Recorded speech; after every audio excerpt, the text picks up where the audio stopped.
से आई मेरी लद्दाख की माता और बहनों को मेरा जूले। दिल्ली से ले की फ्लाइट 1 घंटे की है, पर मुझे यहां आने में 18 महीने लग गए। सोचती रही कब पहुंचूंगी लेह और लद्दाख, कब मिलूंगी आप लोगों से।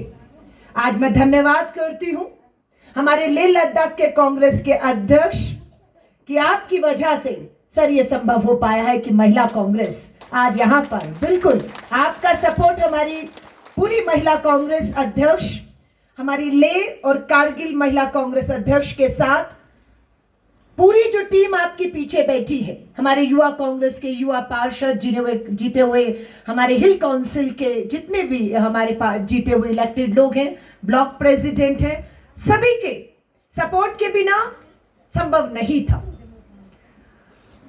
आज से 15 साल पहले मेरी मां चाहती थी कि वो लेह और लद्दाख देखे। हमें मालूम है ऑक्सीजन की बात आती है, चिंतित थी कि मां की इच्छा लेह लद्दाख, जहां मैं भी नहीं कभी आई थी, वो देखने की हुई। लेकिन पता नहीं किस्मत में लिखा था, मां को लेकर आई पहली बार 15 साल पहले इसी लेह में आई थी। आज मां दुनिया में नहीं है, लेकिन खुशी है कि मेरी मां की इच्छा मैंने 15 साल पहले पूरी की, अपने मां और पिताजी को लेकर आई थी, सिंधु नदी के तट पर लेकर गई थी। आज मेरे पिताजी की उम्र 87 इयर्स की है। पिताजी को बताकर आई कि ले जा रही हूं।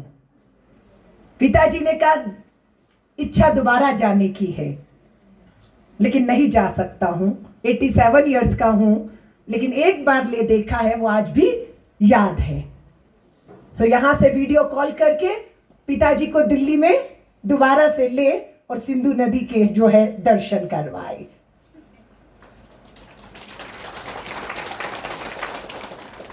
महिला कांग्रेस की राष्ट्रीय अध्यक्ष बने मुझे 18 महीने हुए हैं।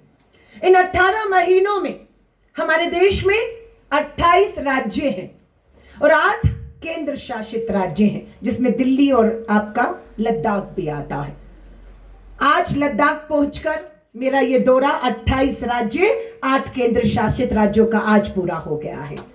इन 18 महीनों में देश के कोने कोने पर गई और महिलाओं से मिली, क्योंकि इन महिलाओं की जिम्मेदारी मुझे मिली है। हर राज्य में भाषा अलग, पहनावा अलग, पहचान अलग, संस्कृति अलग, सब कुछ अलग, लेकिन महिलाओं की समस्याएं, संघर्ष, लड़ाई, मान और सम्मान, अपनी जगह, अपना हक पाने की लड़ाई एक ही रही।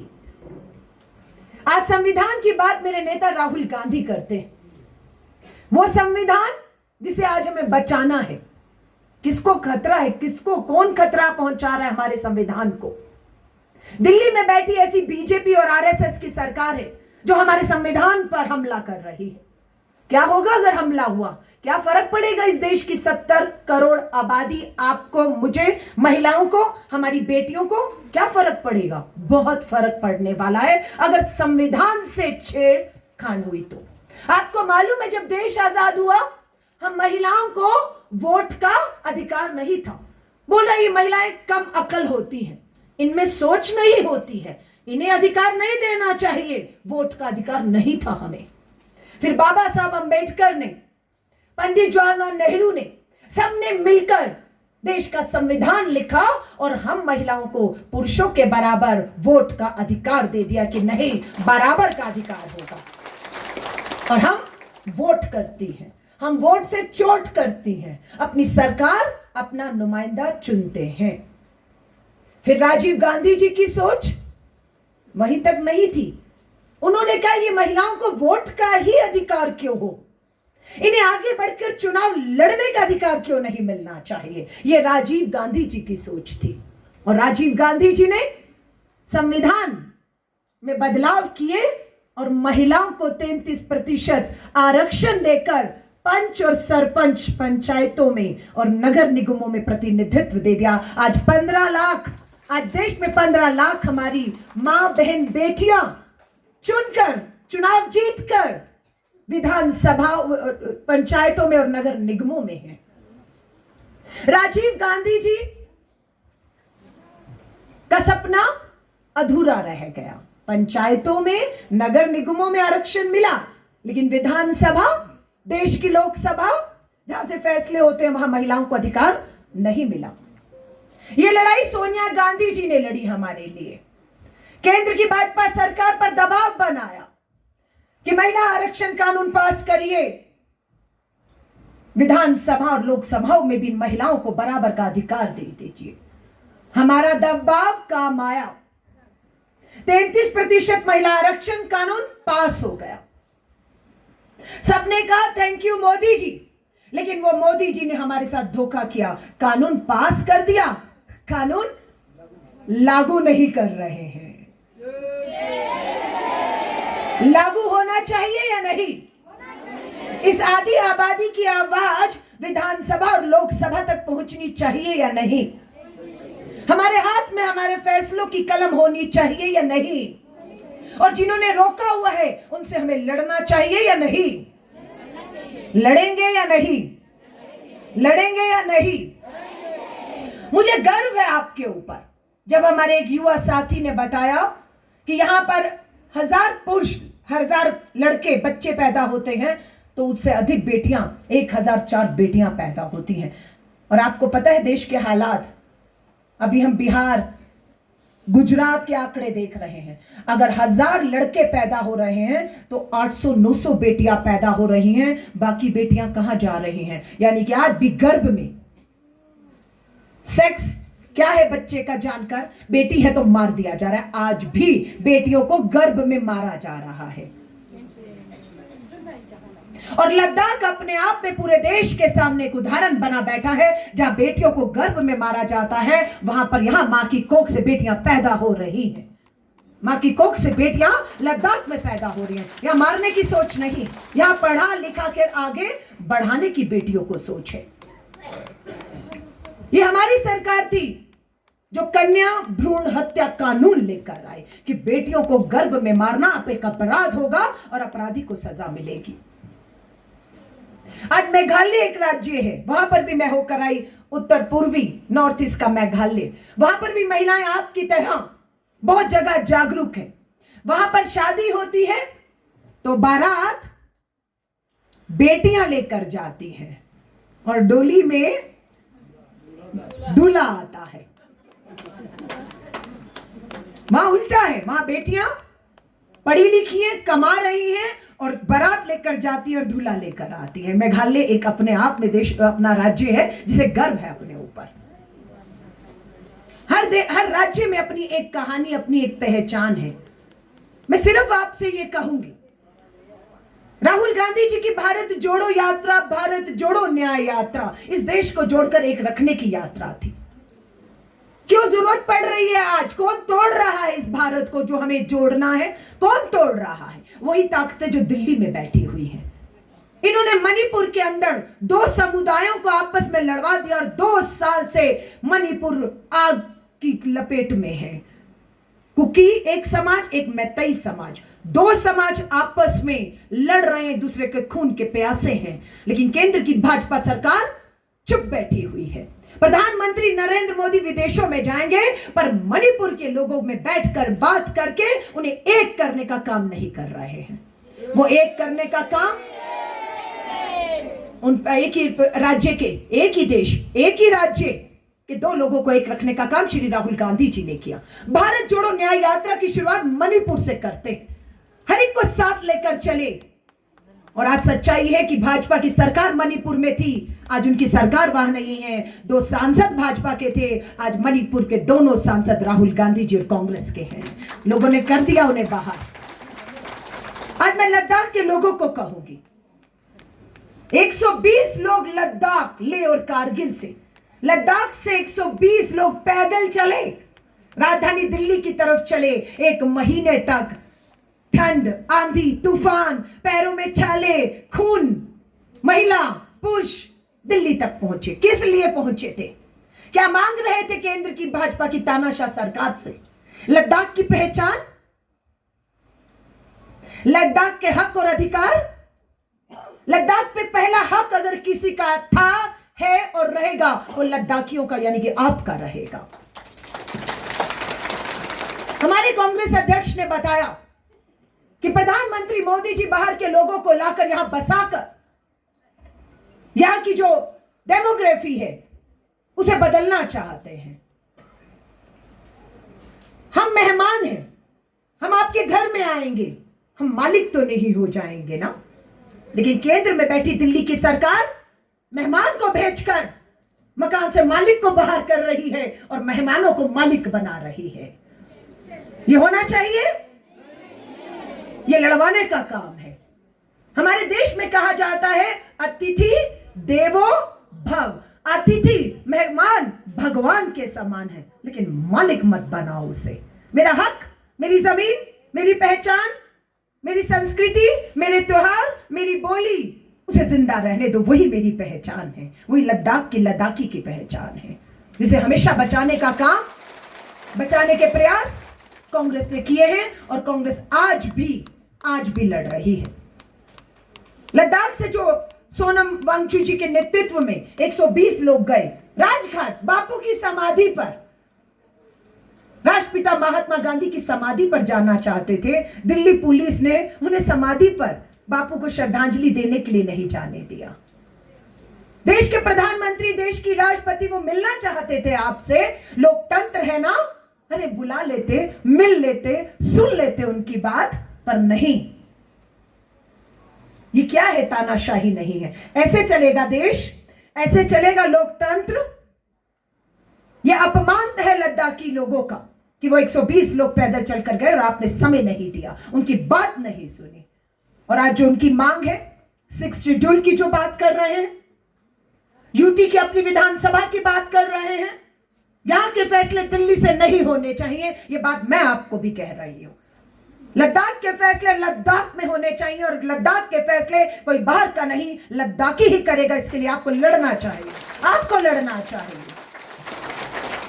दिल्ली में बैठी कांग्रेस, हमारी नेता सोनिया गांधी जी, राहुल गांधी जी, प्रियंका गांधी जी, मल्लिकार्जुन खड़गे साहब आपके साथ ताकत बनकर खड़े हैं, पर पहली पंक्ति, पहली लड़ाई आपको लड़नी होगी। हम खड़े हैं आपके साथ, कोई समझौता आप मत करिएगा लद्दाख की इस पहचान से, जिसने लद्दाख को एक अलग ताकत और पहचान दी हुई है। और मैं महिलाओं को कहूंगी, आपको बहुत उम्मीद से, मैं अपनी प्रेसिडेंट को सोच रही थी कि एक बंद कमरे में हमारी जो महिला पदाधिकारी है उनके साथ बैठक होगी। मुझे बिल्कुल उम्मीद नहीं थी कि इतनी बड़ी तादाद में महिलाएं आएंगी। और जब आपके प्रेसिडेंट से बात हुआ तो बोला सबसे लास्ट में आप बोलेंगी। तो मेरी बोलने में कितने टाइम लगेगा मुझे बताया गया कि 2 घंटे चलेगा और लास्ट में मुझे बोलना है।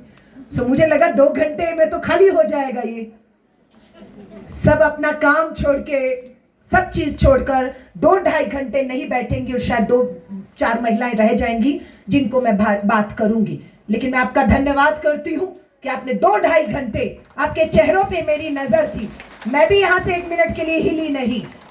और हमारे जितने भी लीडर अपोजिशन ने, जिन्होंने भी बात कही, आपने बहुत गंभीरता से सुना, क्योंकि आपको विश्वास है यहां से जो आवाज उठ रही है, यहां जो बात कही जा रही है, वो अपनी नहीं, आपकी और लद्दाख के भविष्य के लिए कही जा रही है, इसलिए आप सुन रही हैं। हमारे लीडर अपोजिशन ने सही कहा। मैं 19 साल की उम्र में थी, कभी नहीं सोचा था हिंदुस्तान की राजनीति में आऊंगी। 1984 की बात है, ब्लैक एंड व्हाइट टीवी हुआ करते थे, तब कलर टीवी, मोबाइल फोन कुछ नहीं। 84 में एक वाक्य मुझे कभी नहीं भूलता, जब मैं 9 साल की थी। अंतरिक्ष में राकेश शर्मा, पहला अंतरिक्ष यात्री, पहला भारतीय अंतरिक्ष यात्री राकेश शर्मा अंतरिक्ष पे थे और नीचे इंदिरा गांधी उनसे बात कर रही थी और पूछ रही थी एस्ट्रोनॉट हमारे राकेश शर्मा जी से, हिंदुस्तान वहां से कैसा दिखता है। उनका जवाब क्या था? सारे जहां से अच्छा हिंदुस्तान हमारा। वो दिमाग, वो बात मेरे दिमाग में, 9 साल की बच्ची थी, मेरे दिमाग में बैठ गई। पिताजी को बोला अब या तो राकेश शर्मा की तरह वायुसेना में जाऊंगी और पहली महिला वायु लड़ाकू जहाज उड़ाने वाली महिला बनूंगी और या इंदिरा गांधी बनूंगी। पिताजी आर्मी में इसलिए था कि एयरफोर्स पायलट बनूंगी, पहली महिला एयरफोर्स पायलट बनूंगी, पर हाथ की लकीरों में राजनीति लिखी हुई थी, पता नहीं था राजनीति लिखी थी। खानदान में कोई नहीं राजनीति में। मां की 6 बेटियां, मां ने कलेजे से लगाकर हम बेटियों को पाला पोसा बड़ा किया, और राजनीति वो भी आज से 30 साल पहले। और जैसे मुझे बताया गया लीडर अपोजिशन में, NSUI हमारी कांग्रेस का छात्र संगठन है, मुझे कहा गया दिल्ली विश्वविद्यालय का चुनाव है, कोई लड़की कोई महिला इस चुनाव को लड़ने को तैयार नहीं है, ये इंदिरा गांधी की पार्टी है, NSUI ये बताया गया। और मैंने कहा ये चुनाव मैं लड़ूंगी। लेकिन घर आई, मां ने कहा तू चुनाव लड़ेगी, तू राजनीति में आएगी। 18 साल की बच्ची बेटी कलेजे से मारने लगाया, और राजनीति में ये आग थी जिसमें झोंकना था अपने आप को। और पिताजी डिफेंस से रहे, पिताजी ने कहा मां को मत बताओ, तू चुनाव लड़। और मैं चुनाव लड़ी, 50,000 से मैंने वो पहला चुनाव 19 साल में दिल्ली विश्वविद्यालय का जीत लिया। मेरी पड़ोस की जो मेरी मां को आके कहती थी अरे जवान लड़की है, चुनाव में भेज दिया है, पुरुषों में लड़कों में उठना बैठना, ऐसा करेगी तो शादी ब्याह नहीं होगा उसका। लेकिन आप मानते हैं जब मैं चुनाव जीती, अखबार में मेरी बड़ी तस्वीर आई कि अलका लांबा दिल्ली विश्वविद्यालय का चुनाव जीत गई, एक बेटी एक महिला।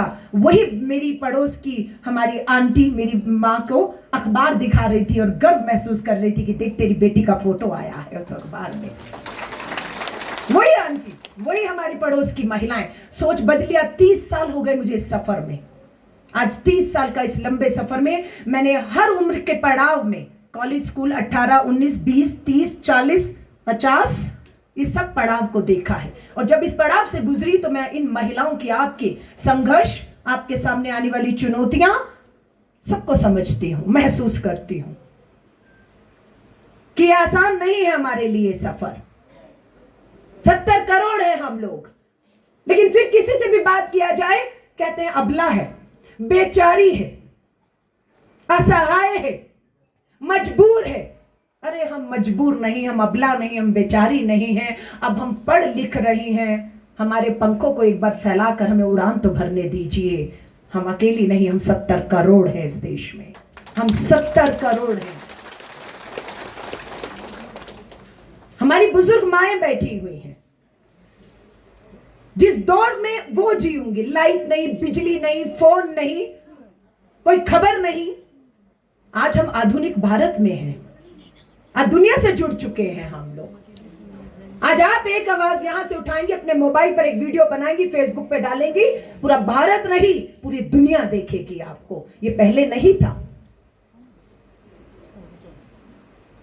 ये वो दौर की हमारी माताएं हैं, उनके चेहरे, उनके चेहरों पर जो खूबसूरत झुर्रियां भी मैं देख रही हूं, बहुत खूबसूरत है वो। सब वाक्य में खूबसूरती है उन झुर्रियों में भी, क्योंकि जिंदगी के अनुभव है उसमें। पढ़िए उसको, जिंदगी के तजुर्बे अनुभव हैं उसमें। ये उस दौर की है जब सती प्रथा हुआ करती थी, जीने का हक छीन लिया। आदमी का देहांत हुआ, औरत से जीने का हक छीन लेते थे, जिंदा औरत को पति के साथ जला देते थे। था या नहीं सती प्रथा? सारिका जी जिस राजस्थान की आज मेरी महिला कांग्रेस के अध्यक्ष हैं, वो सती प्रथा उसी राजस्थान में होती थी कि पति के बाद सर मुंडवा दीजिए, औरत को बाल नहीं रखने का हक था, रंग बिरंगे कपड़े पहनने का हक नहीं था, सफेद कपड़े पहनेगी, चूल्हा रसोई अलग कर दिया जाता था, और सती जिंदा औरत को जला दिया जाता था। लड़े हम लोग, और आज वही लड़ाई का नतीजा है कि आज देश में औरत को जिंदा नहीं जलाया जाता, उसे जीने का हक दिया जाता है। हाँ या नहीं? ये हमारी लड़ाई, हमारा संघर्ष है। आज एक मूवी आई है फूले, फिल्म का नाम है फूले। ये कौन है? ये नाम है सावित्री बाई फूले, एक दलित महिला, महाराष्ट्र में, आज कल नहीं 18वीं सदी में। वो दलित महिला ने ठाना मैं पढ़ूंगी, मैं लिखूंगी। किस लिए? ताकि अपनी बेटियों को मैं पढ़ा लिखा कर आगे बढ़ा सकूं। और वो हमारे हिंदुस्तान की पहली महिला अध्यापक का नाम सावित्री बाई फुले है। उसने पढ़ाया लिखाया और ठाना बच्चियों का बालिका विद्यालय खोलूंगी। और वो जब इस काम को जाती थी उसके ऊपर कीचड़ उछाला जाता था। क्यों? क्योंकि वो बच्चियों के स्कूल खोल रही है, उन्हें पढ़ा लिखा रही है, उन्हें समाज में पुरुषों के बराबर लाने की सोच रही है, इसलिए कुछ लोगों को मंजूर नहीं था सावित्री बाई फुले के ऊपर कीचड़ उछाला जाता था। और वो अपने बैग में कपड़े लेकर चलती थी। लोग पूछते थे, अरे स्कूल जा रही हो, किताबें लेकर जाओ, कपड़ा क्यों लेकर जाती हो? बाद में समझ आया कीचड़ फेंकते हैं तो कपड़े बदलने पड़ते हैं, इसलिए कपड़ा लेकर चलती थी। और आज पूरे देश में, अगर लद्दाख में, लेह में, हिंदुस्तान में बालिका विद्यालय हैं, वो किसकी वजह से हैं? सावित्री बाई फुले की वजह से आज हमारे बालिका विद्यालय, बालिका कॉलेज और स्कूल है, वो उनकी देन है।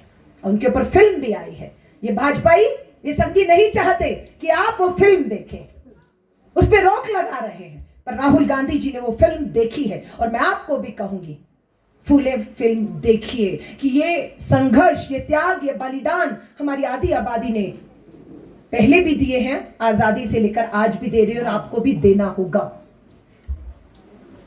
आपको भी इस लड़ाई, इस संघर्ष के लिए तैयार रहना होगा। मैं 2 लाइन आपके लिए कह रही हूं।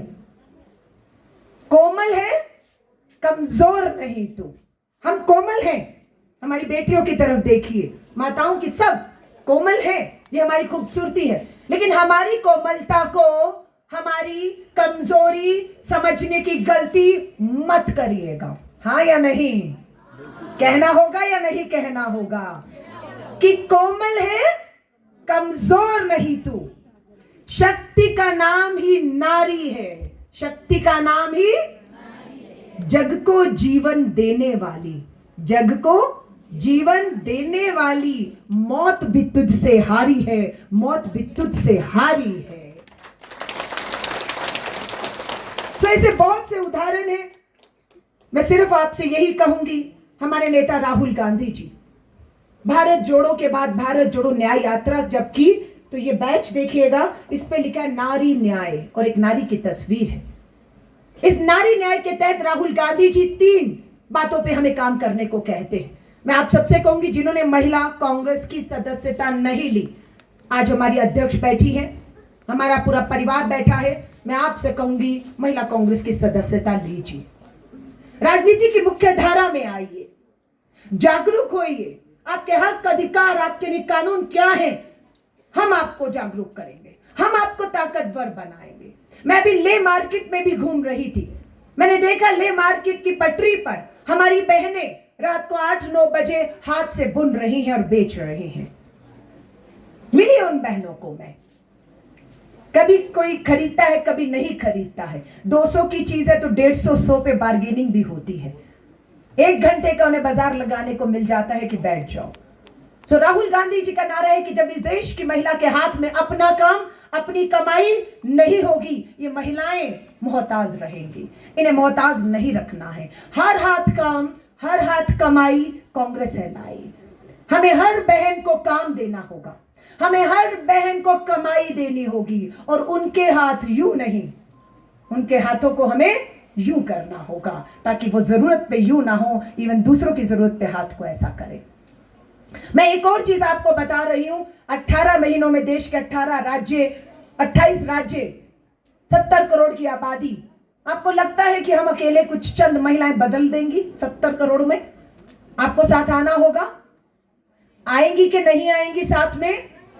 इस लड़ाई, बदलाव की लड़ाई में, इस दौर में साथ देंगी या नहीं? तो बस एक काम कर लीजिए, महिलाओं से बात करना शुरू करिए, महिलाओं से बात करिए, और उनको क्या मदद एक दूसरे को हम कर सकती है वो हमें शुरू करना होगा। राहुल गांधी जी ने आर्थिक मदद की बात की। आप मानेंगे नहीं, मैं बिहार से, उड़ीसा से आ रही हूं, गांव में गई हूं, 21वीं सदी में बेटियों से बात की है, महिलाओं से बात की है। कैंसर जैसी गंभीर बीमारियों से मर रही हैं, वो शिकार है उसका। पूछा कारण क्या है? पता लगता है कि 21वीं सदी में भी गरीबी, महंगाई, बेरोजगारी के कारण वो जब उन्हें माहवारी आती है, पीरियड आते हैं, तो पैड नहीं कपड़ा इस्तेमाल करती हैं।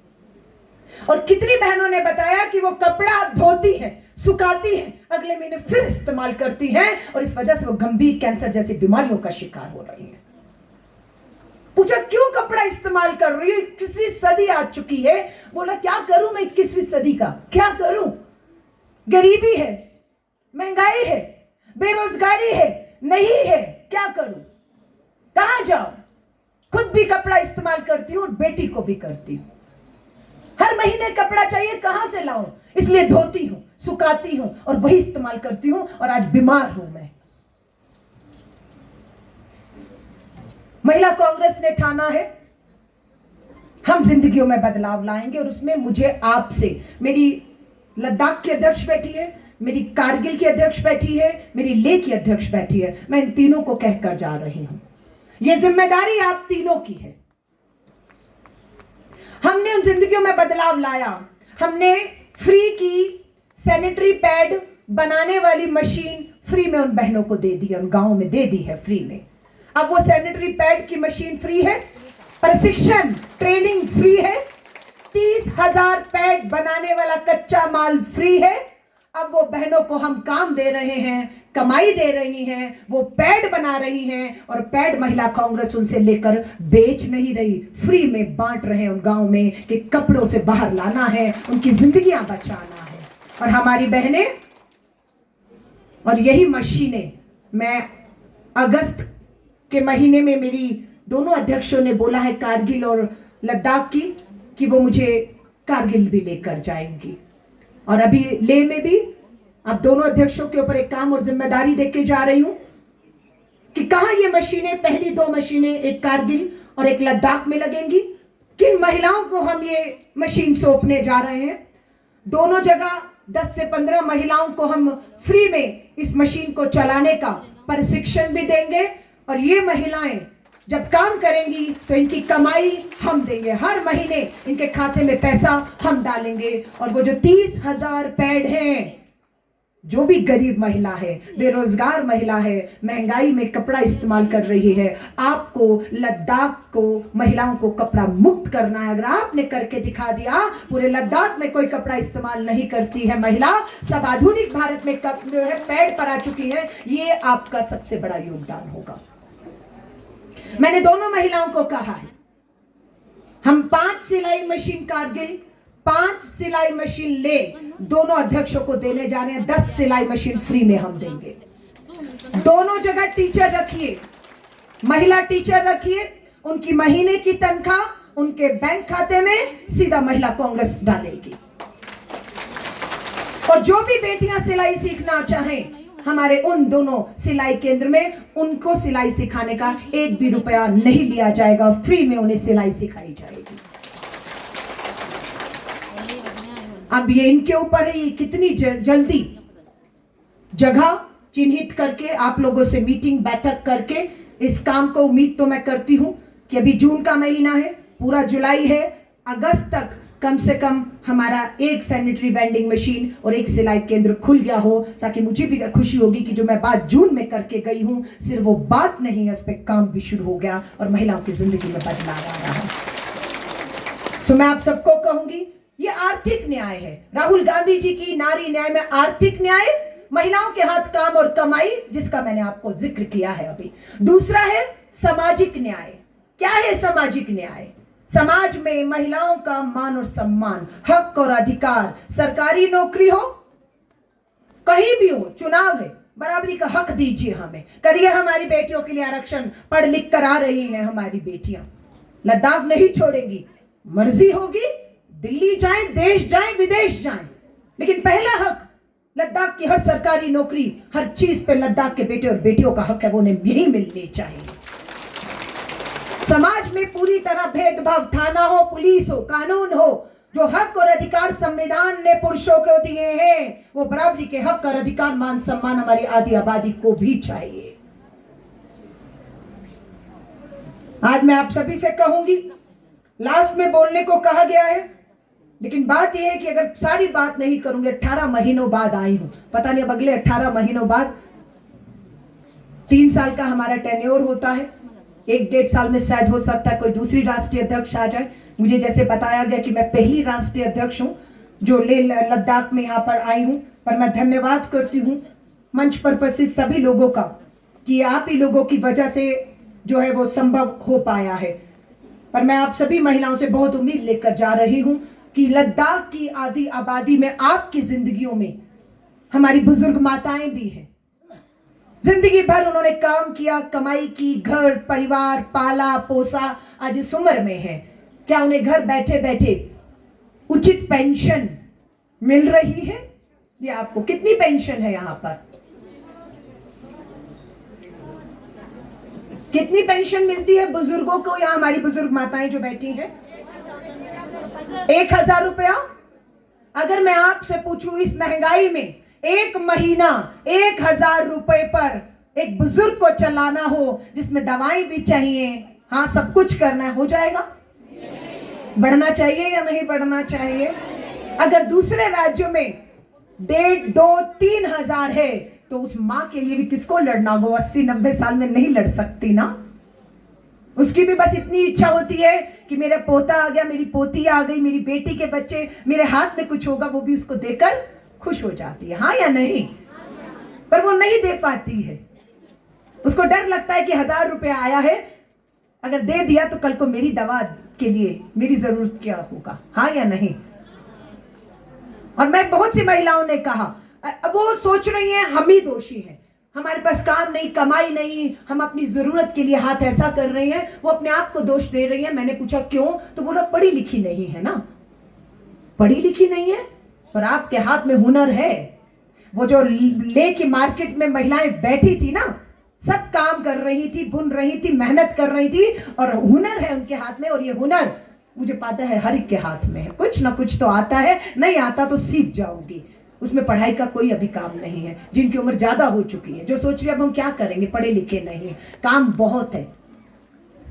सो आर्थिक न्याय, राजनीतिक न्याय और सामाजिक न्याय, ये 3 लड़ाइयां हम देश में लड़ रहे हैं। पर मैं लद्दाख की महिलाओं को कहूंगी, आपको बोलना होगा। मैं एक चीज और कह रही हूं, जब मैंने पूछा अपने अध्यक्ष जी से कि यहाँ पर रोजी रोटी के लिए कैसे है, क्या चीज है, तो उन्होंने बताया टूरिज्म है। यहाँ पर बाहर से लोग आते हैं तो टूरिज्म से हमारी काम और कमाइयां चलती हैं। दूसरा उन्होंने बताया कि हर परिवार में कहीं ना कहीं आपको सेना का कोई जवान मिल जाएगा। अधिकतर परिवारों में लोग सेना में हैं, पर इस भाजपा की सरकार ने उस सेना की नौकरी को भी ठेके पर रख दिया है। 4 साल की ठेके पर नौकरी लगती है अब सेना में। कभी सोचा था कि ठेकेदारी आएगी? हॉस्पिटल प्राइवेटाइज कर दोगे, स्कूल प्राइवेट कर दोगे, फीसें, इलाज की कीमतें इतनी ज्यादा कर दोगे कि गरीब को, बच्चे को ना अच्छी शिक्षा मिल पाएगी, ना अच्छा इलाज मिल पाएगा, है ना? सारा ठेकेदारी, निजीकरण, प्राइवेटाइजेशन। लेकिन पता लगा सेना में भी ठेकेदारी ले आए हैं। 4 साल के लिए अग्निपथ भर्ती योजना ले आए हैं। ठेके पर भर्ती हो रहे हैं हमारे जवान, मात्र 4 साल के लिए।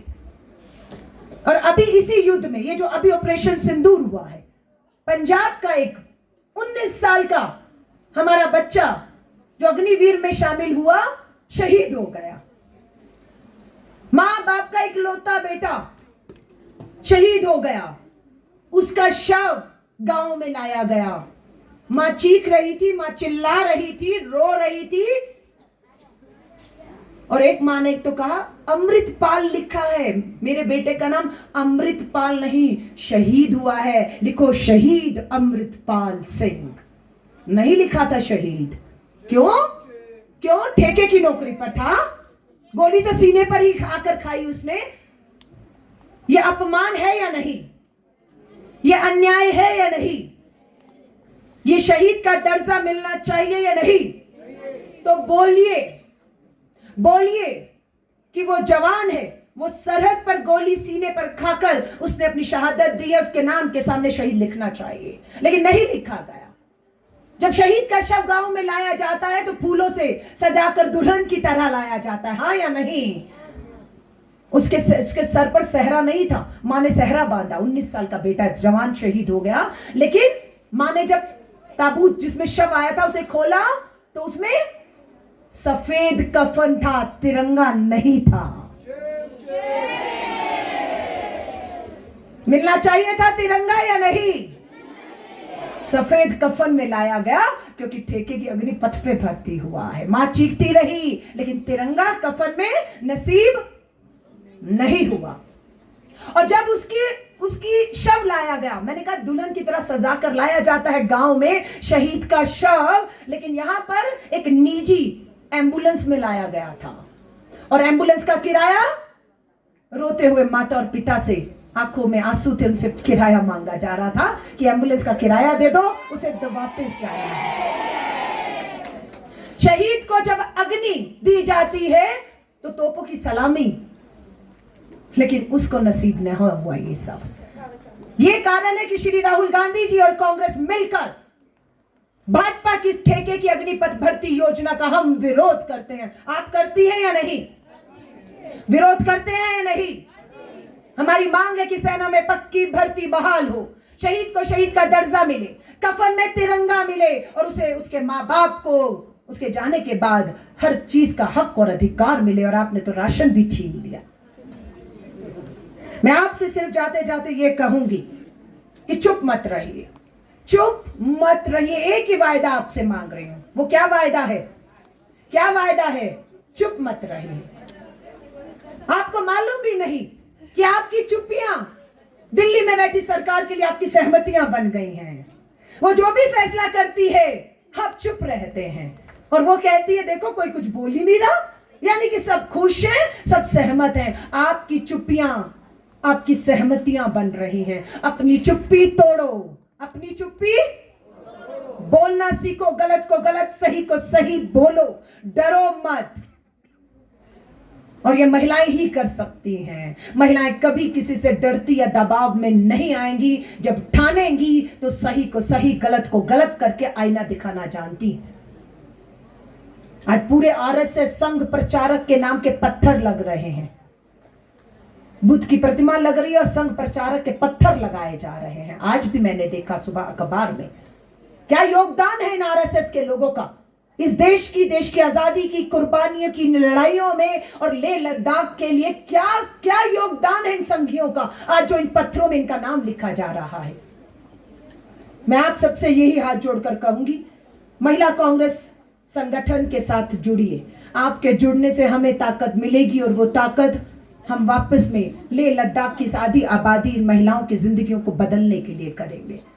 आज जैसे हमारे इतने युवा पार्षद बैठे हुए हैं यहाँ पर, हम चाहते हैं अगली बार हमारी युवा महिला पार्षद चुनकर चुनाव जो अभी आ भी रहा है यहाँ पंक्ति में वो बैठे। अगस्त सितंबर में ले हिल काउंसिल का चुनाव है। 9 से 10 सीटें महिलाओं के लिए आरक्षित है। मैं अपनी युवा पढ़ी लिखी बेटियों को कहूंगी आइए आगे, आइए। कांग्रेस के हमारे अध्यक्ष बैठे हैं, मैं आपसे कहूंगी आप मांगिए इनसे टिकट। उन 9 महिलाओं को हम टिकट ही नहीं देंगे। हम उनकी लड़ाई को हर तरीके से लड़कर उन्हें जिताकर उनके हाथ में ये फैसले की कलम देकर सदन में बिठा देंगे और वो फैसले करेंगे। लेकिन फैसला आपको करना है कि आप में से कौन आकर जो अगले चुनाव है उसे लड़ना चाहती है और आगे बढ़ना चाहती है। बातें बहुत सी भी हैं पर मुझे पूरी उम्मीद है इस बार 18 महीने लगे, अब 18 महीने नहीं लगेंगे। 1 घंटे की ही फ्लाइट है। अगस्त में फिर आकर सीधा ले जाने का मेरा वायदा है, कारगिल जाने का वायदा है, क्योंकि कारगिल की महिलाओं ने मुझे कहा है कि वो मिलना चाहती हैं। बहुत सी हमारी बहनें यहाँ पर आई हैं 4 घंटे का सफ़र तय करके, मैं उनका शुक्रिया करती हूँ। पर अगला मेरा पड़ाव कारगिल की तरफ ही रहेगा। और आप सबसे ये जो रिश्ता है, ये मीटिंग पहली है हमारी, ये मुलाकात आपकी और मेरी पहली है पर अंतिम नहीं है, ये ध्यान रखिएगा। लौट कर आऊंगी आपके बीच में और जो बातें यहाँ से हुई हैं, जो फैसले लिए गए हैं यहाँ से, मैं लगातार अपनी तीनों अध्यक्ष, जो लद्दाख की अध्यक्ष, कारगिल और लेह की अध्यक्ष बैठी हैं, और लगातार मैं कांग्रेस के अध्यक्ष और सभी से, पूरे कांग्रेस के परिवार से भी निवेदन करूंगी, ये जो हम प्रोजेक्ट की बात कर रहे हैं, जो मशीनें लगेंगी स्वाभाविक आप ही के किसी के इलाकों में लगेंगी। ये आप तय करेंगे कि आप कहाँ लगवाना चाहते हो और आपके सहयोग समर्थन के बिना ये संभव नहीं हो पाएगा। और ये आप ही के साथ मिलकर महिला कांग्रेस को ये दोनों प्रोजेक्ट यहाँ पर लगाने हैं। तो आप सभी को मैं शुक्रिया करती हूँ। जाते जाते बहुत लंबा समय आपका हमने लिया, पर खुशी हुई कि ये पहली मुलाकात आपके साथ सुखद रही, यादगार रही। बहुत सी यादें लेकर वापस यहाँ से लौटूंगी और अपनी बेटियों को जो अभी यहाँ बैठी हुई हैं, मैं बेटियां इसलिए कह रही हूँ क्योंकि मैं भी माँ हूँ। ठीक है, 18-19 साल की उम्र में राजनीति शुरू की थी, पर आज मेरा भी बेटा 27 साल का है। इसलिए जो बेटियां मैं देखती हूँ उनके लिए यही कहूंगी कि हिंद की है नारियां, हिंद की है, हिंद की है नारियां। क्योंकि हमारी जो बेटियां हैं ना, नाबालिग बेटियों को, 3-4 साल की बेटियों को सामूहिक बलात्कार, अस्पताल में पड़ी है हमारी नाबालिग बेटियां। राजधानी दिल्ली के अस्पतालों में क्या हुआ, सामूहिक बलात्कार हो रहे हैं। और देश की सरकार खोखले नारे, बेटी बचाओ बेटी बचाओ, खोखले नारे, जबकि इनके खुद के नेता शामिल है अपराधों में, जिसके बारे में हमारी लेखी अध्यक्ष ने आपको बताया है। तो मैं अपनी बेटियों को कहूंगी, ऐसा सुरक्षित समाज, परिवार दीजिए। मैं दोबारा कह रही हूं, आपने बेटियों को गर्व से पैदा किया है, इनके पंखों को फैलाने दीजिए, इन्हें ऊंची उड़ान भरने दीजिए। जब ये ऊंची उड़ान भरेंगी तो आपका समाज, परिवार ही नहीं, पूरा देश इन पे गर्व करेगा, ये मुझे विश्वास है। इसलिए इनके लिए कह रही हूं, हिंद की है नारियां। बोलिए मेरे पीछे, हिंद की है नारियां, जलती चिंगारियां, समझे ना कोई हमें फूलों की क्यारियां, हम हिंद की है नारियां। क्योंकि ये सोच रहे हैं कोमल हैं, कमजोर हैं, फूलों की क्यारियां हैं, जैसे मर्जी कर लीजिए, पर नहीं, हमारे अंदर वो आग अभी बाकी है कि छुओगे तो जल के भस्म हो जाओगे। इसलिए हमारा शरीर, हमारी इज्जत से मत खेलना, दूर से बात करो, हाँ या नहीं। बहुत बहुत धन्यवाद। जय हिंद, जय भारत।